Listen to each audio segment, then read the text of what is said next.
Zone Media.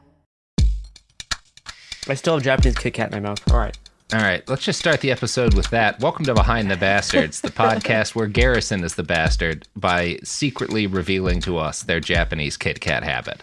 The matcha Kit Kats are so good. Yeah, it is a $20,000 a month habit. It's destroying their life and finances. But this is Behind the Bastards, a show where we don't judge unless you're one of the worst people in all of history, which Garrison is not yet. Garrison, welcome back to the show. The tariffs are really, really hurting this. The Japanese Kit Kat addict. My monthly budget has skyrocketed.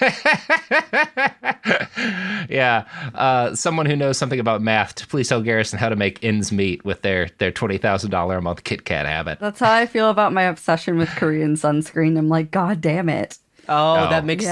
sense. Yeah, no, totally. Mm-hmm. You do kind of look like every white woman in the Korean sunscreen shop. Jesus It's Christ. better. It's a better. It's frankly a better product. This is part 3 of our episodes on Lee Atwater, a bastard before we who get to wouldn't have been that- happy for us to lead into him this Yeah. way. But yes, let's before plug some things up top. I just wanted to plug friend of the pod, Sean Malin's book, The Podcast Pantheon, 101 podcasts that change how we listen, and we're in it. We're featured in it. Oh, Robert, look what my bookmark is. Can you tell? Is it us? No, it's the pamphlet to the knife you got me after I had surgery. Oh, okay. There you go. There you go. This is This is probably a really interesting read. But yeah, we're featured in we're featured in the book, and it's available for pre-order now, and is out on September 16th. Wherever you Great get stuff. books, I'm assuming. Anyways, Yeah. Presumably wherever you get books. he wrote nice things about us, which Now- I appreciate. And again, is not in our wheelhouse because we don't write nice things. I just write bad things I know. about bad people. I kind of This week, I kind of just want It's Lee Atwater. I just kind of want to read what's in this. No. It's really cool. We're reading about Lee Atwater. We're not reading about our podcast. No, not our podcast. I want to read the pamphlet for the knife Your you got bookmark, me. which Oh, was for the knife? the Bowie knife pamphlet. Yeah, Yes, yeah. it's the New Zealand Bowie knife. Yes, just- and that's a good pamphlet. Old Yeah, Vaughn was a terror with the Bowie knife. That's how Yeah. it starts. yeah. One day- anyone who fought with a Bowie knife was a terror with it because that's a scary weapon. Like anyone whose choice in an era with like guns and swords is something that's shorter range than either is a frightening person. This is a good read. I'm not gonna lie. It's a good read. Go buy yourself a Bowie knife, people. Certified Behind the Bastards moment here. Yeah, Wow. yeah. I'm a Wow. big fan of the knife that is slightly too large for basically any useful purpose. I use it for cutting down trees. This is an iHeart podcast. Guaranteed human.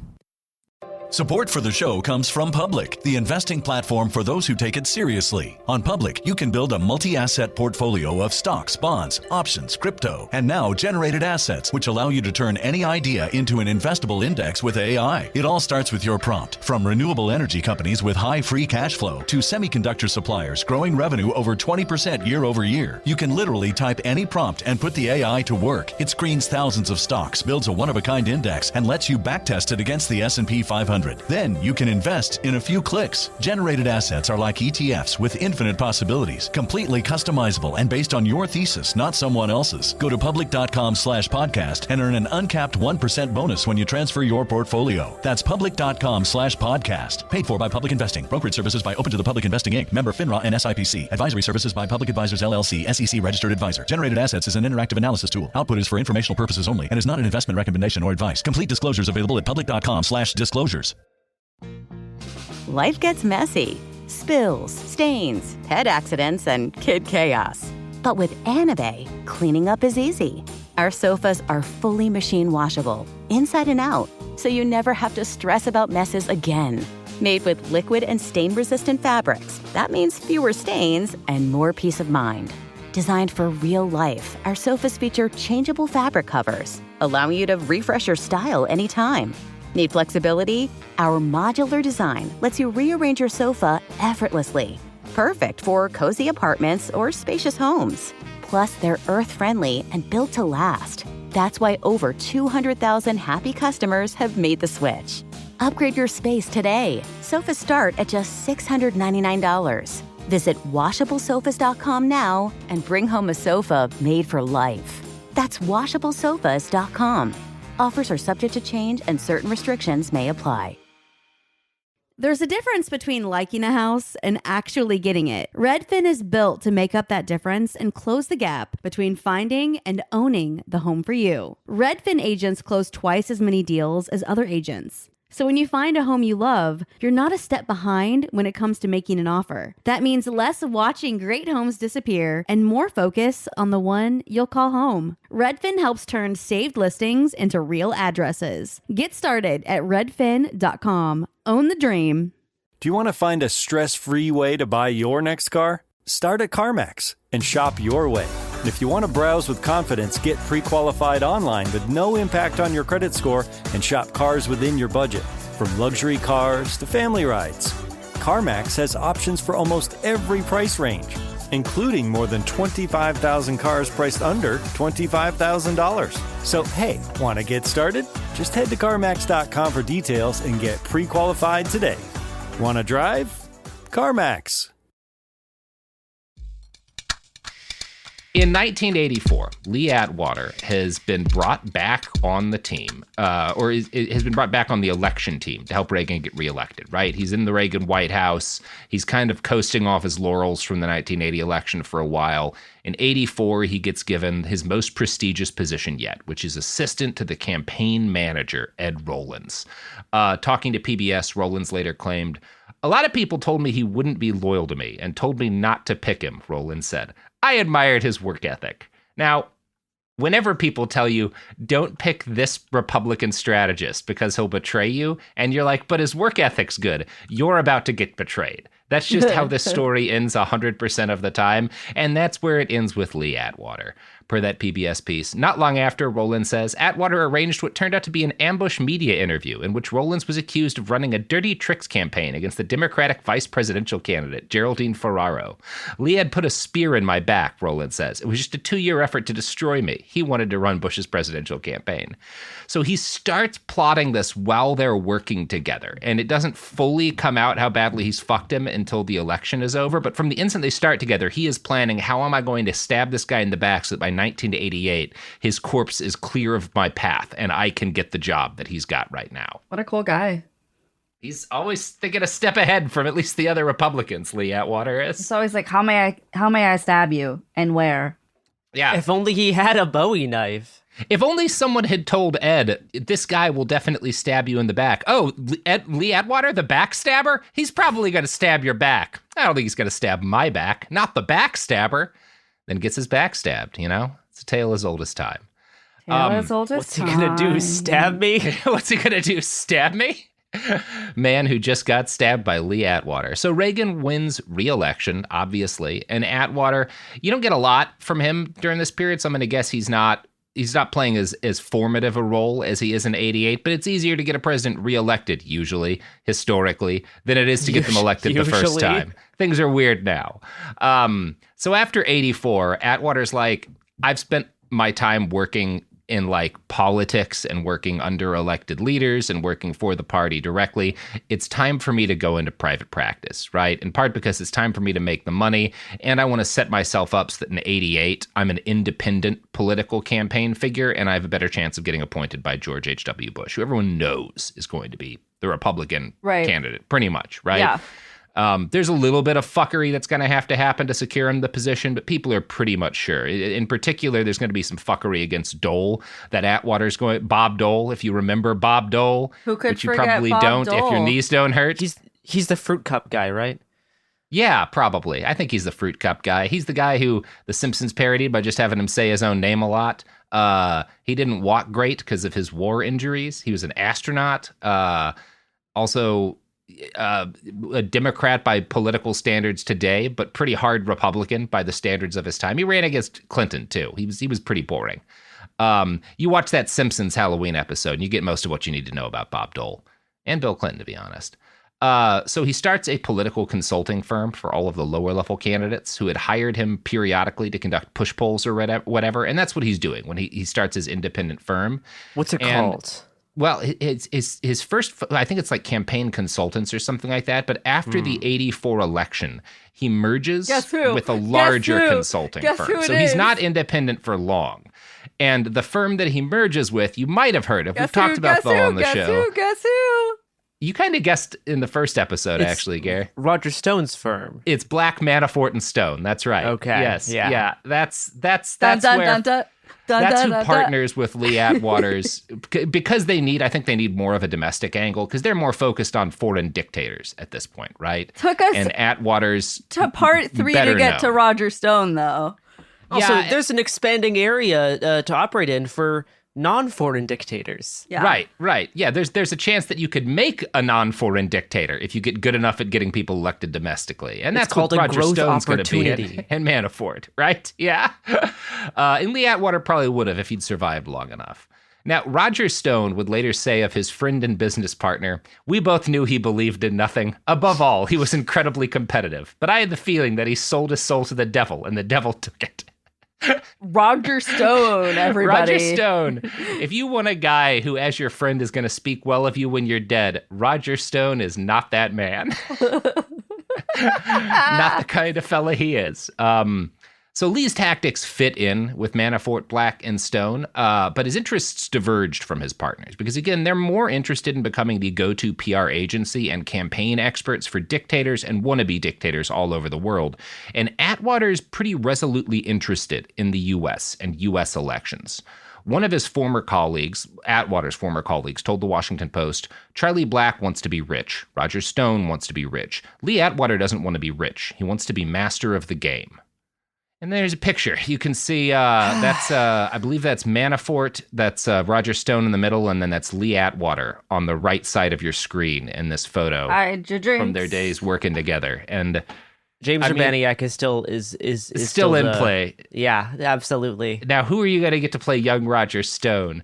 Because honestly, he looks like Niles from Frasier, but Niles from Frasier can't play that role anymore. What's his name? Eddie Redmayne? Is that his name? Eddie Redmayne? Yeah, he might be able to do it. Yeah, he is similarly off-putting. Now, where do you get a man with a thumb-shaped head who can play Paul Manafort? That's really going to be the key. Is a thumb enough shaped celebrity. I think Atwater that could be a star maker. I said in part 1, Atwater could be played by Topher Grace.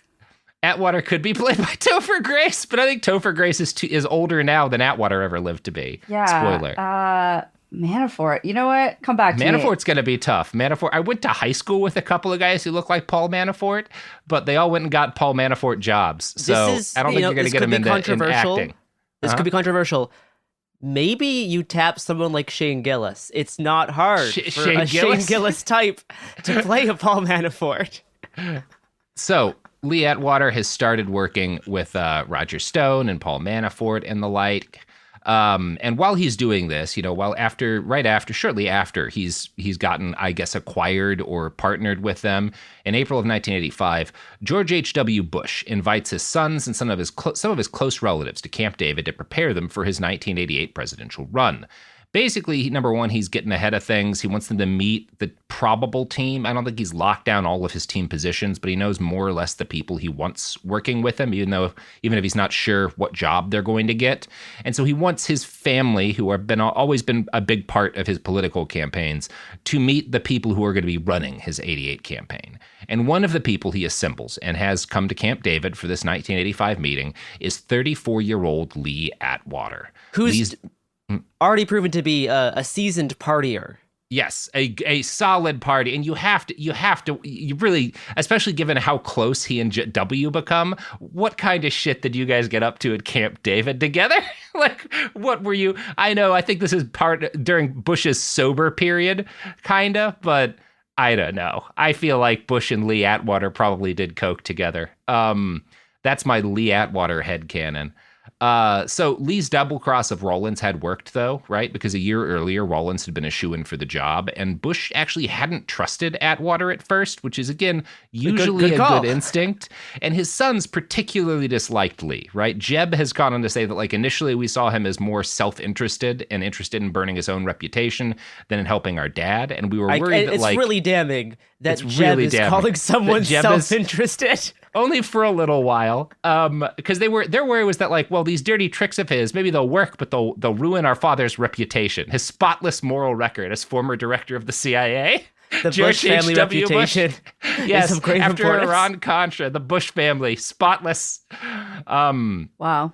Eric Alterman describes how Lee Atwater gained the Bush family's trust. And this is, Gary, I know you've been looking to do this yourself, so you might be wanting to take some notes on this point. What? To prove his loyalty and increase his leverage with the family, he demanded actually, that George Jr. join him full-time in the campaign. It was a twofer, he recalls. Not only would it end their questions of loyalty, but Atwater got the services of a staff member who could organize the family at a moment's notice. He turned out to be the most political and the most loyal to my father, Jeb Bush now says. Atwater could go to hell tomorrow and I'd be a supporter. He has proved himself with our family. Jeb!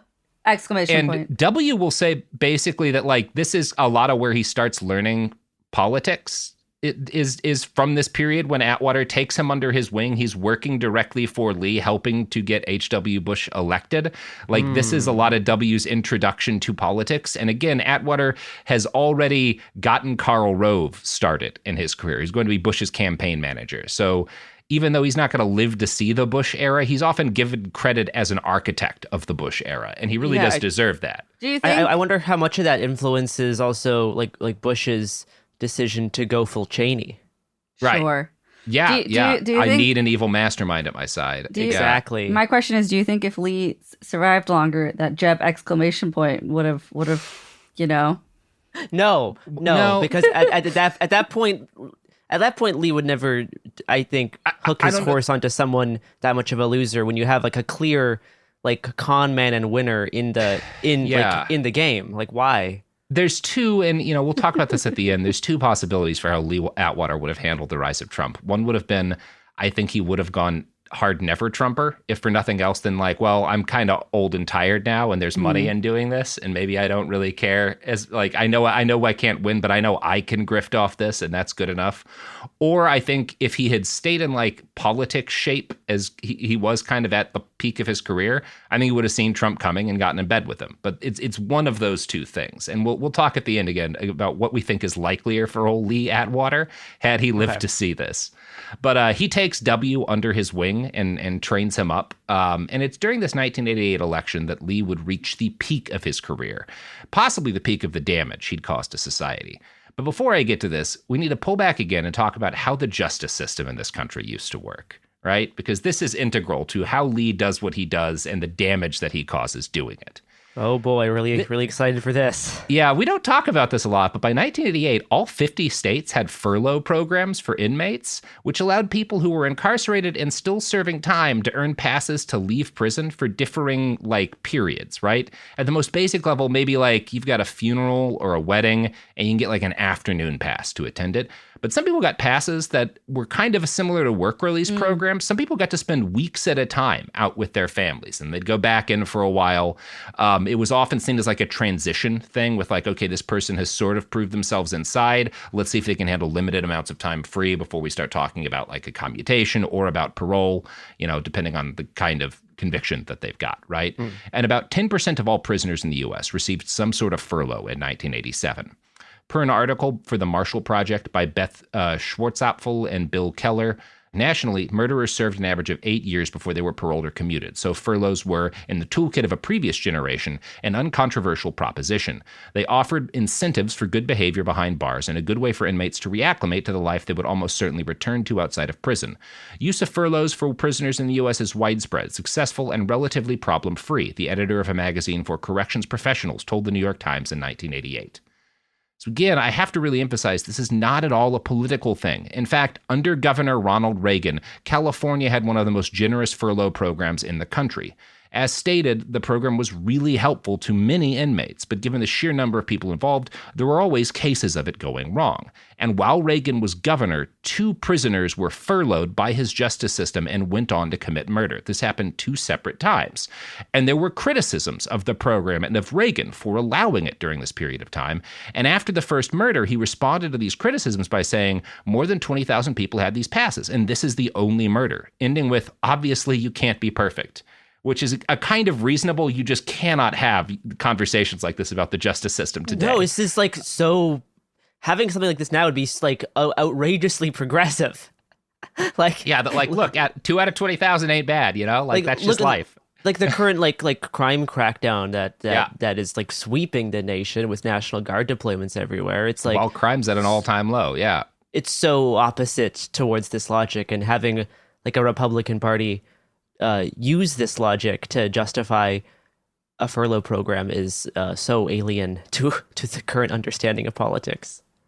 Yeah. I mean, and that's partly what's so depressing about it, is that like, you could say, obviously you can't be perfect and that's the end of it, at least as a Republican. But then the Republicans, when it happens to a Democrat, are going, because of Lee Atwater, to leap on this sort of thing as a way to destroy a presidential candidate, right? So you jump forward to 1988. Bush's opponent is Michael Dukakis, governor of Massachusetts. 2 years before the election, a guy named Willie Horton, imprisoned in Massachusetts for his part in a 1974 robbery murder, gets out on furlough. And to be clear, we don't know if Willie killed anybody. He was one of 3 robbers. He would claim that he stayed in the car and that his friends had no idea, that he had no idea his friends planned to kill a guy. One of his friends would say, no, it was Willie who went in. I think his friend was like, I stayed in the car. But these people are all dealing with, we have no idea what actually happened. And it doesn't matter to an extent, because all 3 of them were part of the crime. And that's the way this sort of thing gets charged, right? If you're part of a robbery where someone gets shot, you can get charged with that murder even if you don't pull the trigger, right? That's just the way the legal system works, and worked then. In June of 1986, Willie gets out on furlough, but he gets in trouble. I think he gets, basically, the police come after him, and he decides to flee the state rather than get caught and go back to prison. He spends some time in Florida. Eventually, he moves up to Baltimore. And in April of 1987, someone breaks into a suburban home in Maryland, owned by the sales manager for a car dealership. The intruder, I think, stabs and ties the husband up and repeatedly rapes his wife, Angela Miller, at gunpoint. Neither victim got a good look at the assailant's face, but the victim stole the homeowner's Camaro, and not long after this, the police find that Camaro with Willie Horton behind the wheel. While he's being arrested, he waves a gun at the police, and they start shooting, and long story short, he gets arrested after being shot, I think, a couple of times. So Horton gets charged for the home invasion and the rape. And when the news finds out that he is the local news finds out that he's a furloughed murderer from California, they flip out. And initially, it's just a local paper, the Lawrence Eagle Tribune, who wins a Pulitzer for their coverage of this. They are pretty relentless in covering the story. But it proves to have legs beyond the local area. And the first person to use it politically is actually Al Gore, because during the primary process, Gore has to debate Dukakis for the Democratic primary election, and Gore asks, if elected president, would you put the same program in place federally? Which is itself kind of a stupid question, because there were federal furloughs at this point in time, right? It wasn't the same program that existed, anyway, Gore is the first person to use this story for his benefit. But he doesn't name Horton, right? He talks about the story in broad details. He doesn't name the guy. He doesn't put his picture out there. But Lee Atwater, he's paying attention to this debate. He knows it doesn't, give Gore the win, but he also, I think, kind of sees where Gore didn't have the killer instinct, right? Ran up short, wasn't quite willing to go through with this to the extent that Lee is going to be willing to. And Lee sees this and he's like, that's it. That's how we win this fucking election, right? And he insists in campaign meetings that they have to pivot to make this the central message of the campaign. He tells his colleagues, by the time we're finished, they're going to wonder whether Willie Horton is Dukakis's running mate, right? They being the voters. He told a Baltimore reporter, the Horton case is one of those gut issues that are values issues, particularly in the South. And if we hammer at these over and over, we are going to win. So all of this culminates in one of the most famous political ads in the history of this country, the Willie Horton ad. And we're going to play that. But first, let's have some ads. Support for the show comes from Public, the investing platform for those who take it seriously. On Public, you can build a multi-asset portfolio of stocks, bonds, options, crypto, and now generated assets, which allow you to turn any idea into an investable index with AI. It all starts with your prompt. From renewable energy companies with high free cash flow to semiconductor suppliers growing revenue over 20% year over year, you can literally type any prompt and put the AI to work. It screens thousands of stocks, builds a one-of-a-kind index, and lets you backtest it against the S&P 500. 100. Then you can invest in a few clicks. Generated assets are like ETFs with infinite possibilities, completely customizable and based on your thesis, not someone else's. Go to public.com/podcast and earn an uncapped 1% bonus when you transfer your portfolio. That's public.com/podcast. Paid for by Public Investing. Brokerage services by Open to the Public Investing Inc. Member FINRA and SIPC. Advisory services by Public Advisors LLC, SEC registered advisor. Generated assets is an interactive analysis tool. Output is for informational purposes only and is not an investment recommendation or advice. Complete disclosures available at public.com/disclosures. Kids, pets, life, your sofa sees it all. But with a washable sofa, stains don't stand a chance. All of our sofa collections come with fully machine washable covers and cushions, making cleanup effortless. Liquid and stain-resistant fabrics provide extra protection against everyday messes. Plus, with modular designs, you can rearrange your sofa however you like. Perfect for growing families and changing spaces. Starting at just $699, it's time to upgrade to a stress-free, mess-proof sofa. Visit washablesofas.com today and save. Offers are subject to change and certain restrictions may apply. Let's talk about modern home shopping. It's sort of become a fun side hobby, right? Scrolling listings at night, dreaming about kitchens you've never seen, or backyards you haven't even stepped foot in, all from the comfort of pretty much anywhere. Redfin knows a lot of people like you want to own, but are stuck in this browsing mode loop. That's where Redfin flips the script. With listings that update within minutes and tours you can book right from the Redfin app, you can see your dream home the moment it appears. Now, liking a listing is easy, but actually landing it, that's where Redfin comes in. Redfin has over 2,200 agents with local expertise. And Redfin agents close twice as many deals as other agents. That means they want to help you win, not just window shop. Redfin is built to help you go from just looking to wait, this could actually be home. So become the newest neighbor on the block. Visit redfin.com to start finding and start owning. That's redfin.com. Flag football is exploding, and iFlag is leading the way. As the Guinness World Record holder, iFlag hosts premier flag football tournaments nationwide for boys, girls, high school girls, and adults. From first-time players to elite competitors, iFlag delivers top-level competition, unforgettable experiences, and a community built around the game.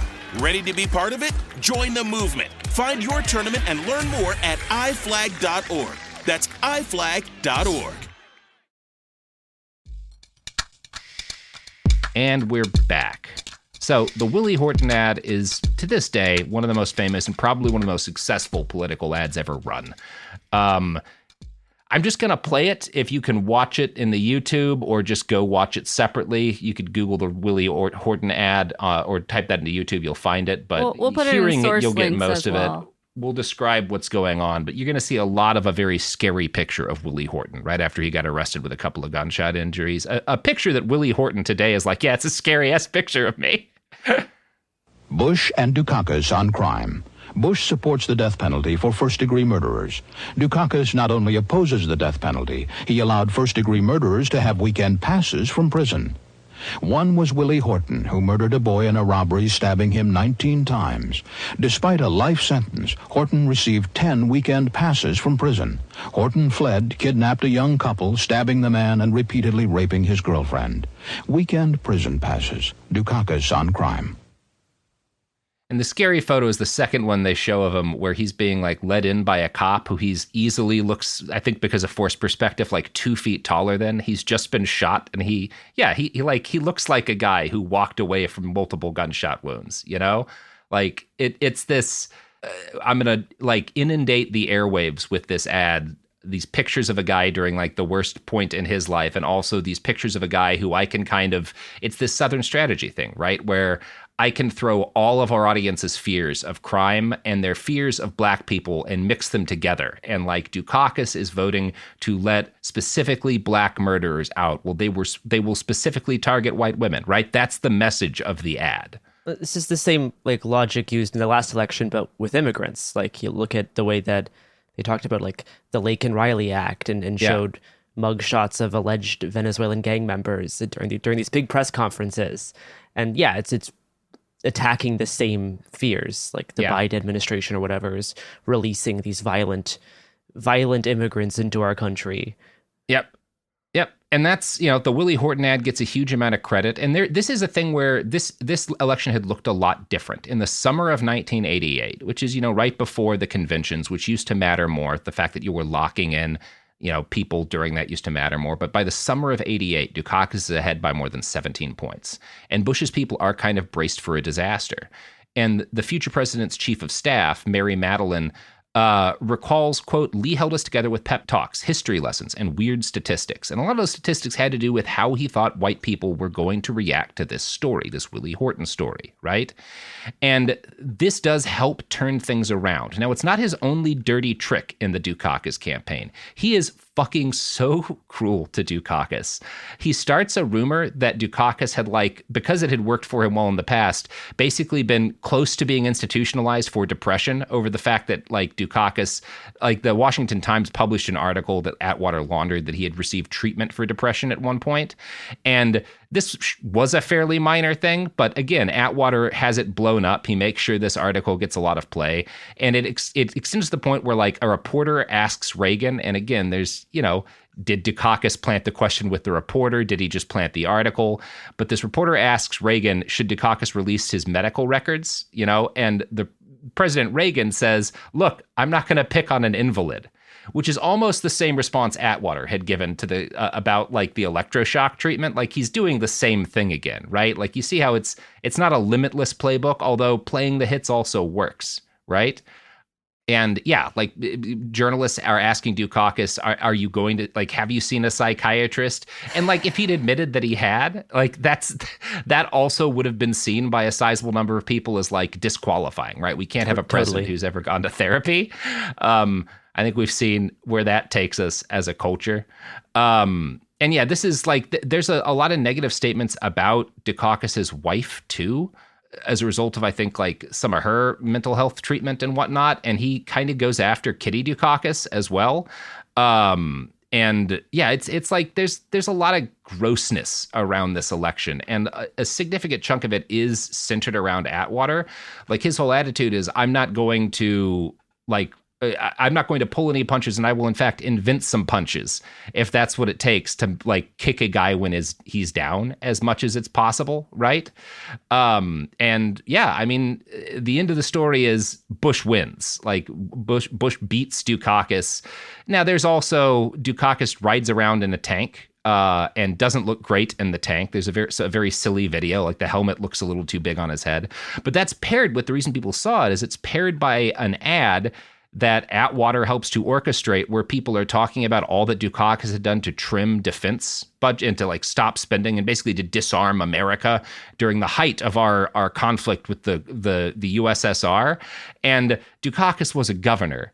He wasn't voting to it was all lies. And Dukakis, yeah, that has nothing to do with... No one even checked it. It's just lies. Yeah.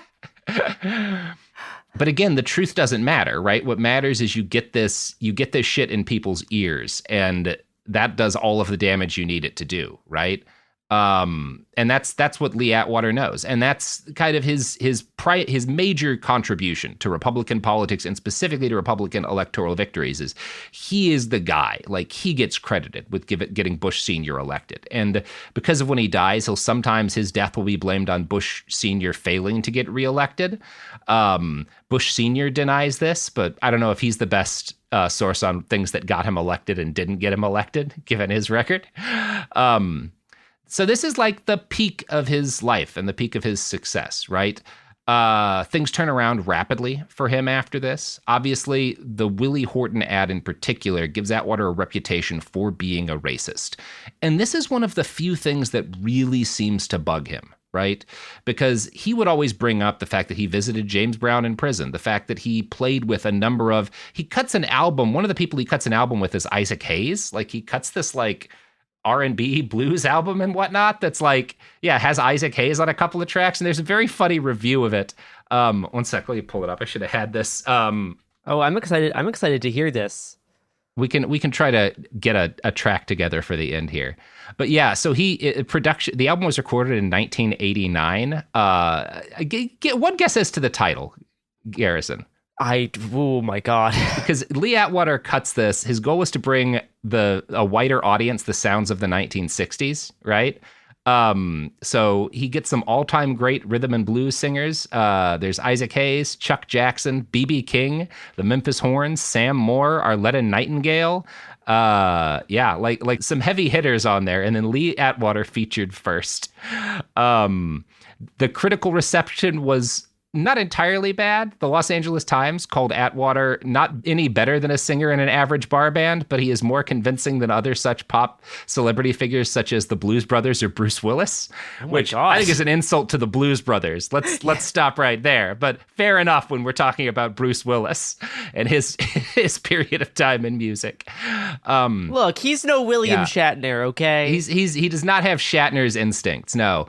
USA Today wrote, even able assists from B.B. King and Isaac Hayes can't mask the utter amateurism of Atwater's soulish chirping. That's a little devastating. That's a little mean. That's a little cruel, and it's going to come out at a time that's extra painful for him. Anyway, he, again, as a result of his friendship with a lot of these guys, he's really going to get heated whenever journalists will suggest maybe there was something racist about that racist ad. And his ultimate argument was not even that, like, it wasn't racist. It was that I didn't have anything to do with it. It was produced by a third party, an independent, or basically a PAC made it, and they put it out there, right? So we're not to blame. We had nothing to do with it, right? And this was a lie. Evidence has since come out tying Atwater and the Bush campaign to directing and funding the ad. And more recently, Roger Stone has come forward to admit that, that was Lee. PBS summarizes his recollection of events. While he was running the Bush campaign, Atwater said that he had secretly arranged financing for the Horton ad. Atwater locked the office door, says Stone, and he popped the famous Willie Horton spot onto a television. He said, I got a couple boys who are going to put up a couple $1 million for this independent. And I said, that's a huge mistake. And Stone always has an agenda. I think in this case, he didn't want to be associated with an ad this famously poisonous and racist. And so he really wanted to jam it onto Atwater's head.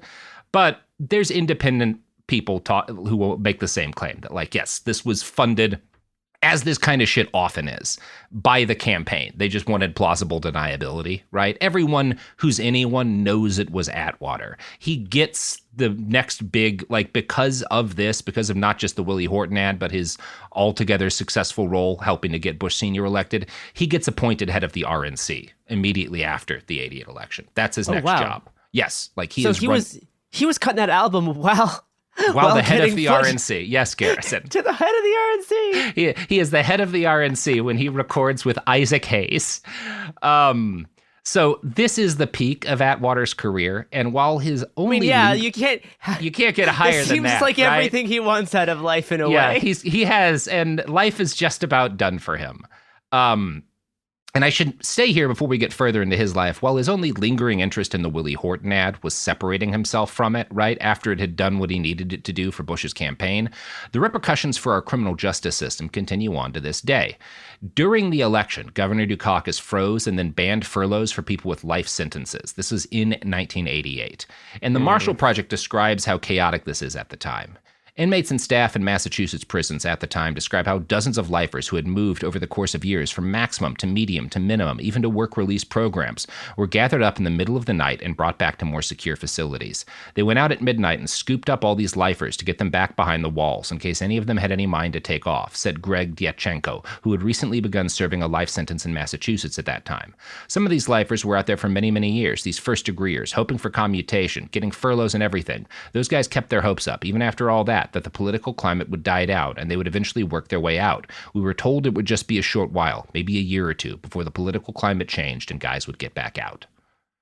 But things never changed back, as we're all unfortunately aware.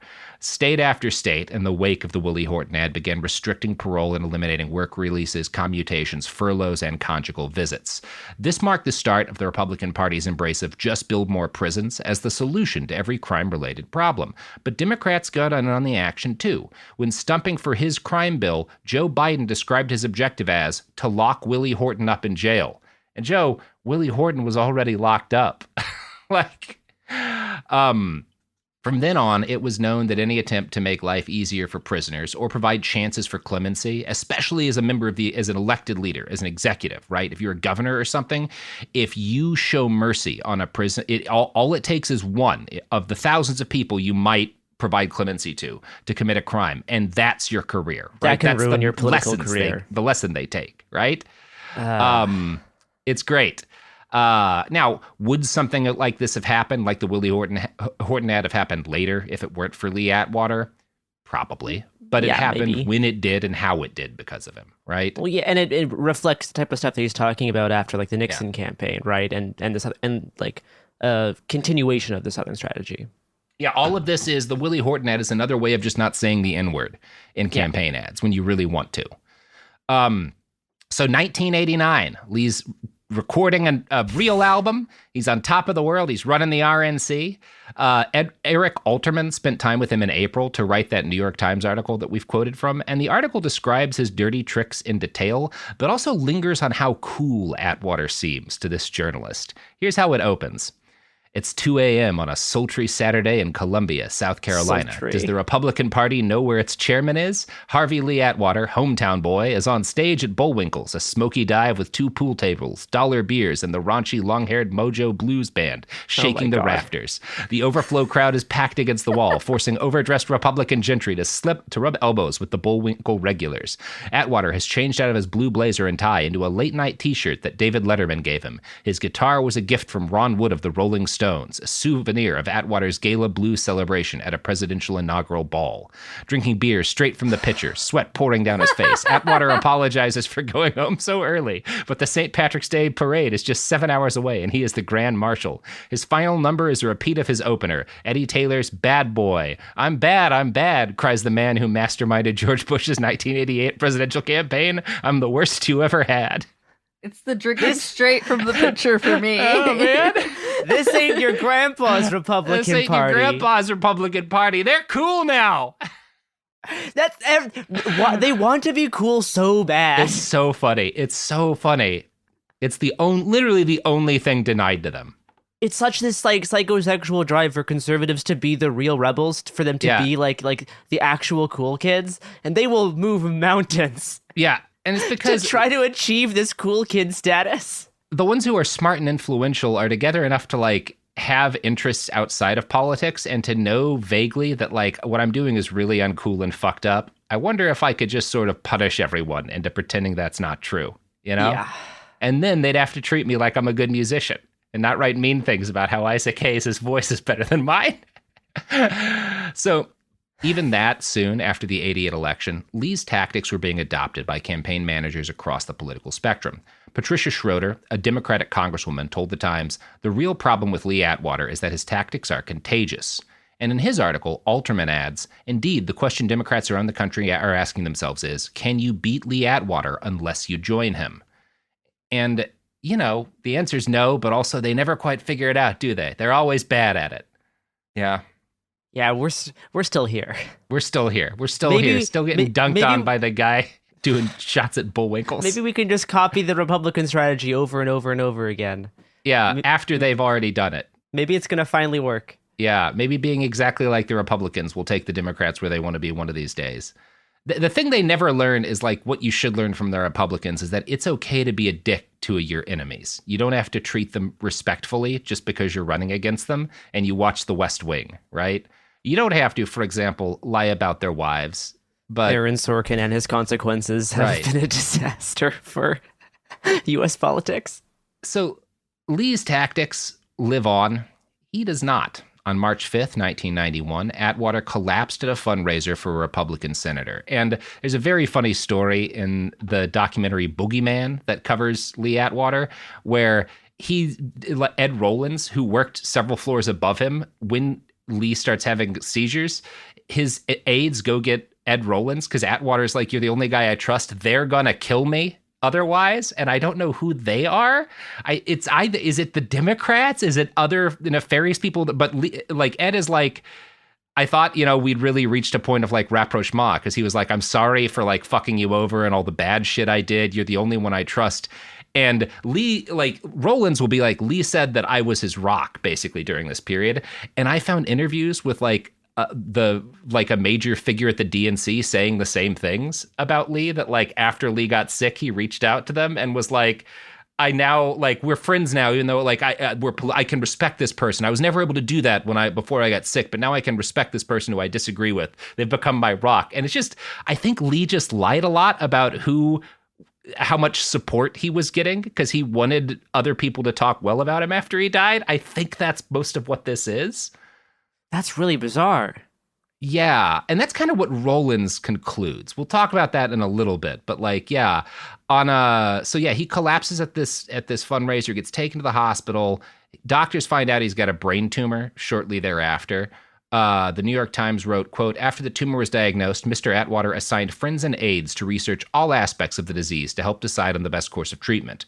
Our research said and the further study of my scans kept us on a roller coaster of good news and bad," he said. Then on March 21st, we hit bottom. And it was then that he learned that the tumor was way worse than they had originally thought. He sees a healer who tells him to get rid of his black T-shirts and start wearing red underwear, and he does this. Yeah. He tries massage therapy. But his particular cancer, it's this brain tumor he's got. The only way they have of treating it at that time, I don't know if we're much better at it now, but they're literally drilling a hole into his head and dropping little radioactive specks in there.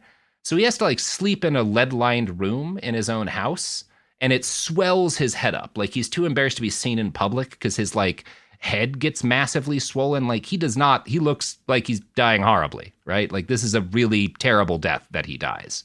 And he's aware of it the whole time. There's a very unfortunate video of him like going out in South Carolina one last time and singing "I'm Bad" while deeply ill and like not able to get the lyrics. And you can tell he just desperately wants to be back at his height again, back like at this peak he'd inhabited not long earlier. He talks about that a lot, about like, and he'll give crowd-pleasing speeches about how I had everything just a little while ago, and now I understand that like friends and family are all that matter. But you can also tell, like, I don't know how much you believe that, Lee. I think you'd throw your friends and family away in a second to be healthy and able to do this for another 30 years. Just for a chance to go back to what you were, yeah. Yeah. But he does... there's a public perception that a change sweeps over Atwater. He writes like an article for the Times about how bad he feels about all his dirty tricks. He starts reaching out to people he'd harmed over the years. He sends a letter to Dukakis. He apologizes to him for the "making Willie Horton your running mate" comment, and also for saying he intended to strip the bark off the little bastard. He admitted to the naked cruelty of the remarks. He also claimed to have sent an apology for Willie Horton. Now, the Marshall Project talked to Horton, and Horton was like, I don't remember getting it, but I got a lot of mail back then, so maybe I just missed it. That one's going to have to come down as like kind of unknown, because Horton wasn't willing to, didn't say he was a liar. It was like, no, I literally might have missed it. Like there were a lot of shit coming in back then. He does write apologies to a lot of people. Now, depending on who you ask, his people who remained his critics will be like, he never repudiated the tactics. He never said that he regretted helping out the Republican Party or everything he did to win. He just regretted how hurtful some of the specific things he did were, and he apologized to those individuals, right? But he never repudiated the strategies that had brought him wealth and power. And Jane Mayer, who goes through after his death and then after his wife's death, his kids let Jane Mayer go through his papers for the New Yorker, right? And like one of his daughters who went on to be a Democrat is like, I'm not going to talk about like my dad, what he did in politics. He was a good father during the time that I knew him. But like, obviously as adults, they thought that this stuff was important to get to a journalist, like given the influence he had creating the modern Republican Party. And Mayer also interviewed members of his family, his old partner, Roger Stone. She writes, his memoir calls on politicians to instead follow the golden rule. Roger Stone, who formed an early consulting and lobbying firm in the Washington area with Atwater, remains unconvinced about Atwater's spiritual awakening. Lee was a great storyteller, Stone told me in a recent interview, but in the end, he was just grasping at straws. The Atwater family disagrees and has no doubt that he became a Christian. But at that point, he was also a Buddhist, Hindu, and everything else. He had converted to every faith under the sun. Whatever religious leader he sees, he's making a conversion. That's that old Lee that I know and love. That's the old Lee we know and love. Old deathbed conversion Lee Atwater. And we'll talk some more about Lee Atwater dying horribly. But first, here's some ads. Support for the show comes from Public, the investing platform for those who take it seriously. On Public, you can build a multi-asset portfolio of stocks, bonds, options, crypto, and now generated assets, which allow you to turn any idea into an investable index with AI. It all starts with your prompt. From renewable energy companies with high free cash flow to semiconductor suppliers growing revenue over 20% year over year, you can literally type any prompt and put the AI to work. It screens thousands of stocks, builds a one-of-a-kind index, and lets you backtest it against the S&P 500. Then you can invest in a few clicks. Generated assets are like ETFs with infinite possibilities, completely customizable and based on your thesis, not someone else's. Go to public.com/podcast and earn an uncapped 1% bonus when you transfer your portfolio. That's public.com/podcast. Paid for by Public Investing. Brokerage services by Open to the Public Investing Inc. Member FINRA and SIPC. Advisory services by Public Advisors LLC, SEC registered advisor. Generated assets is an interactive analysis tool. Output is for informational purposes only and is not an investment recommendation or advice. Complete disclosures available at public.com/disclosures. Tired of spills and stains on your sofa? Wash away your worries with Anabay. Anabay is the only machine washable sofa inside and out, where designer quality meets budget-friendly prices. That's right, sofas start at just $699. Enjoy a no-risk experience with pet-friendly, stain-resistant, and changeable slip covers made with performance fabric. Experience cloud-like comfort with high-resilience foam that's hypoallergenic and never needs fluffing. The sturdy steel frame ensures longevity, and the modular pieces can be rearranged anytime. Shop WashableSofas.com for up to 60% off site-wide, backed by a 30-day satisfaction guarantee. If you're not absolutely in love, send it back for a full refund. No return shipping or restocking fees. Every penny back. Upgrade now at WashableSofas.com. Offers are subject to change, and certain restrictions may apply. Let's talk about modern home shopping. It's sort of become a fun side hobby, right? Scrolling listings at night, dreaming about kitchens you've never seen, or backyards you haven't even stepped foot in, all from the comfort of pretty much anywhere. Redfin knows a lot of people like you want to own, but are stuck in this browsing mode loop. That's where Redfin flips the script. With listings that update within minutes and tours you can book right from the Redfin app, you can see your dream home the moment it appears. Now, liking a listing is easy, but actually landing it, that's where Redfin comes in. Redfin has over 2,200 agents with local expertise. And Redfin agents close twice as many deals as other agents. That means they want to help you win, not just window shop. Redfin is built to help you go from just looking to wait, this could actually be home. So become the newest neighbor on the block. Visit redfin.com to start finding and start owning. That's redfin.com. Flag football is exploding, and iFlag is leading the way. As the Guinness World Record holder, iFlag hosts premier flag football tournaments nationwide for boys, girls, high school girls, and adults. From first-time players to elite competitors, iFlag delivers top-level competition, unforgettable experiences, and a community built around the game. Ready to be part of it? Join the movement. Find your tournament and learn more at iflag.org. That's iflag.org. And we're back. So I want to read, there's a fascinating paragraph from a Brooklyn Rail article, letter from the trail, Atwater's Ghost, that really gets into how Atwater paved the way for Trump, not just by normalizing ugly attacks and making rhetoric meaner, but by destroying the credibility of even mainstream Republican candidates. In other words, decades of Atwater politics convinced conservative voters that there were no good candidates, not even on their side, which was a necessary precursor to Trump's rise to power. And this is something I didn't really get until I read this article. Oh my God. Yeah, let me read this quote first and we'll talk about it. As Atwater's progeny have become embedded in the party and its process, the constant stoking of fears and the consistent personal attacks have eaten away at the credibility of its candidates, and in turn, the candidates don't actually particularly require credibility to become the nominee. Far more important is money, organization, effective destruction of the other, and an ability to address as little as possible. The campaign is now only about the campaign. Accordingly, mere electability becomes the only major issue. The ability to campaign, all that matters. It is not he who is best who will win, but he who best runs that will be awarded the chance to run again.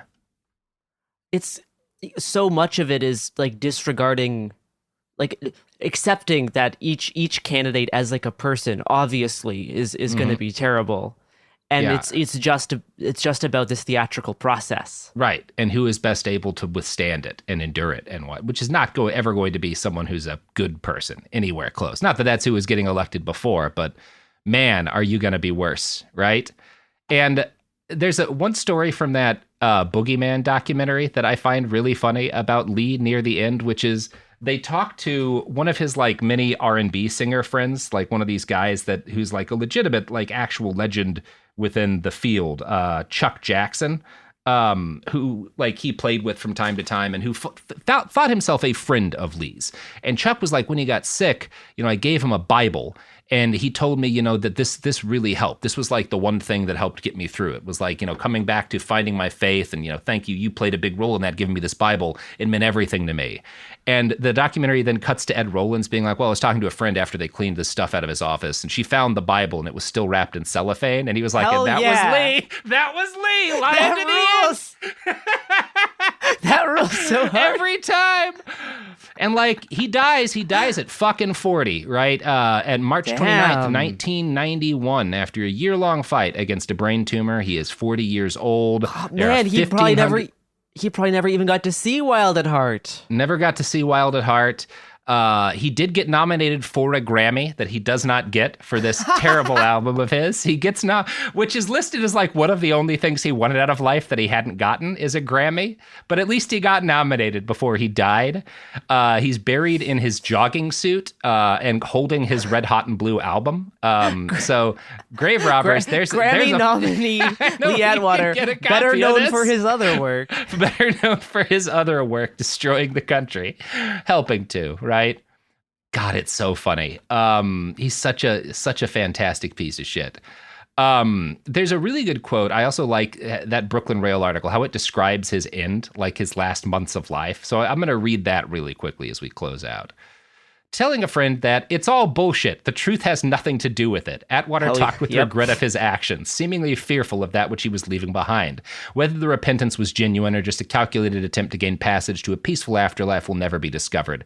But the damaging effects of his earthbound legacy were plain to see in his home of South Carolina. If one is seeking an analogy to describe the current incarnation of the Republican Party, one could do worse than a dying Lee Atwater. Its brain consumed with a deadly cancer, its words erratic, their credibility under assault by its own crisis. Its body radiated, fattened, atrophied. At the last, the analogy runs dry, for while Lee let out a cry for forgiveness, a plea to heaven, the party and its voters seem to be headed in the opposite direction. And all of us going with them, That's the one thing all of these negative articles about Lee tended to have wrong was they all were written more in the aughts. A lot of them came out during like this particular one that I'm quoting from came out in 2012. So it's like the middle of the Obama years. And like, no, this is going to work out a lot better for them than you think it is. You're just irrationally optimistic right now because we're in between shitstorms. But boy, howdy. I'll give you a couple more years. You'll be writing different things about old Lee. Oh, my. Yep. How we doing? Oh, well. Anyway, I mean, yeah, I don't know what else there is to say. I mean, it's not necessarily that like he won, but like his shadow, I guess, looms. Yeah, he taught them what they needed to know to get to the next step. Yeah. He was a trailblazer, I guess. He was a trailblazer. And people are continuing that trail even further than what he had in mind. And he maybe saw the extension of where that trail would go, and maybe that like frightened him a little bit, but making the trail was just too much fun. Yeah, he may have hoped kind of half-heartedly that like, well, I got kids. He's starting to, because his kids are young when he dies. So maybe there's a moment in there where he's like, oh no, I may have left them a much worse world. And I had always kind of hoped I'd get enough time to like redeem myself, help someone who didn't suck ass get elected president. Maybe I'm giving Lee too much credit there, right? I don't really think he became much better, but I'll believe he was worried about the future that he helped make. We gotta have like a political position in the country, like our national like Riddler, just somebody that can have fun, play some games. Yeah, we need a fourth branch of the government. That's the Riddler. Yes, because we could save so much trouble by just having people who like need to be entertainment but can't quite cut it serve in public office in some way. It's kind of an extension of like a court jester role. And I think this would be really helpful. Like if we should like nationalize like wrestling or something. Yeah, like, we should nationalize wrestling. I've been saying for a while, we need to, one real use for like all of the AI chatbots is we can create a fake Hollywood where like you give people like Ben Shapiro like Hallmark movie budgets to make whatever movies, and we just generate fake fans for them, and we fake audiences. we trick them all into thinking that they're beloved creators. Right? You give them an award every now and then. This could be one of the greatest harm mitigation operations of all time. We could have saved the country, if we'd really gotten onto this early enough. We could have done a lot of good. I mean, even people on the left like this sort of thing. Like just this past weekend, Zoran did a massive scavenger hunt around New York City. Everyone wants to do this sort of stuff. Mm-hmm. Yeah, and I think we should have a proper place for it. We should. Let that man play some mediocre blues. Yeah. Yeah. Oh God. If only. I mean, we started to figure that out. He got his album at the end, and you really got the feeling that, like, look, man, if we had let him cut a blues album earlier. If he got that Grammy in the 70s, whew. Yeah, we need an organization doing what like the CIA used to do for like democracies in Latin America, but for what they used like, to do to communists, for like failed comedians that are clearly heading for the far right. We're like, no, you got to save this man's career. We got a possible Steven Crowder situation developing in look Iowa. If Joe Rogan gets too into podcasts, it's going to be a disaster for everybody else. You need to get his acting career going. Get him a gig every 2 years with Adam Sandler in Fear some Factor depressing season movie. 13 right? is a go. I can just imagine like Adam Sandler's out in like the fucking woods of Montana. A helicopter touches down. A man from the NS, Mr. Sandler, sir, we need you to make another movie. Here's your cast list, sir. I got out of this business years ago. Jesus Christ. So what's your job at government? I'm Adam Carolla's official handler. Yeah. I convince Adam Carolla things are still going well. He's popular. Oh my God. Yes, it is a full-time job. If the Democratic like elite cabal was real, this is what they should be doing. This is the actual need. Yeah. Anyway. Oh well. Got anything you want to plug, Gare? Sure. News podcast. It Could Happen Here. Our weekly news roundup. Executive Disorder. I post about Yowie and conspiracy theories and other fun stuff that tickles my fancy on Blue Sky and X, the Everything app, at By Shonen Type. Wrapping up a series right now for It Could Happen Here on Blue and On, liberal conspiracy theories. So that'll probably be out by the time you listen to this. So find that on It Could Happen Here. That will not be out by the time they listen to this. That'll be coming out well, a couple days after this wrap. After Labor Day. I'm still polishing this conspiracy turd. So yeah. After Labor Day, check out my my piece on Blue and On. Yeah. All right, everybody. And remember, folks, if you need to get a copy of the original album pressing of Red, Hot, and Blue, just find Lee Atwater's grave. There's a tracksuit in there, too. Oh, my God. Jesus Christ. Send it up with Voyager. We need the aliens to listen to this. Oh, my God. Behind the Bastards is a production of Cool Zone Media. For more from Cool Zone Media, visit our website, coolzonemedia.com, or check us out on the iHeartRadio app, Apple Podcasts, or wherever you get your podcasts. Behind the Bastards is now available on YouTube. New episodes every Wednesday and Friday. Subscribe to our channel, youtube.com/@BehindTheBastards. Tired of spills and stains on your sofa? Wash away your worries with Anabay. Anabay is the only machine washable sofa inside and out, where designer quality meets budget-friendly prices. That's right, sofas start at just $699. Enjoy a no-risk experience with pet-friendly, stain-resistant, and changeable slipcovers made with performance fabric. Experience cloud-like comfort with high-resilience foam that's hypoallergenic and never needs fluffing. The sturdy steel frame ensures longevity, and the modular pieces can be rearranged anytime. Shop WashableSofas.com for up to 60% off site-wide, backed by a 30-day satisfaction guarantee. If you're not absolutely in love, send it back for a full refund. No return shipping or restocking fees. Every penny back. Upgrade now at washablesofas.com. Offers are subject to change, and certain restrictions may apply. A BetterHelp ad. We get it. February is full of flowers, candy, and, of course, lots of talk about relationships. It can feel like everyone else has it all together in their love lives. But the truth is, we're all still figuring it out. Whether you're working on your marriage, navigating the dating apps, or prioritizing staying single, no matter where you are, you're right on time. Therapy can help you find your way and take some of the pressure off yourself so you can determine what you want, what feels heavy, and how you can feel lighter. Just a little bit of outside perspective from a professional can lead to new understanding and a lot of progress. So the next time you're feeling iffy about your love life, try therapy with BetterHelp and see where it takes you. And remember, you're right on time. Visit BetterHelp.com for 10% off. That's BetterHelp.com. Flag football is exploding, and iFlag is leading the way. As the Guinness World Record holder, iFlag hosts premier flag football tournaments nationwide for boys, girls, high school girls, and adults. From first-time players to elite competitors, iFlag delivers top-level competition, unforgettable experiences, and a community built around the game. Ready to be part of it? Join the movement. Find your tournament and learn more at iflag.org. That's iflag.org.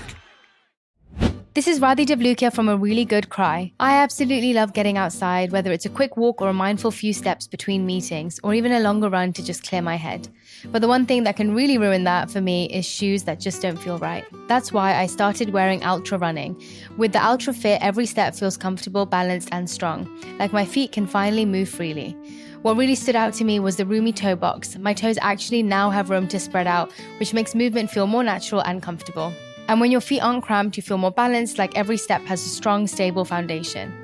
I've noticed that with extra space, my foot muscles get to work building strength, so I can actually move with more confidence.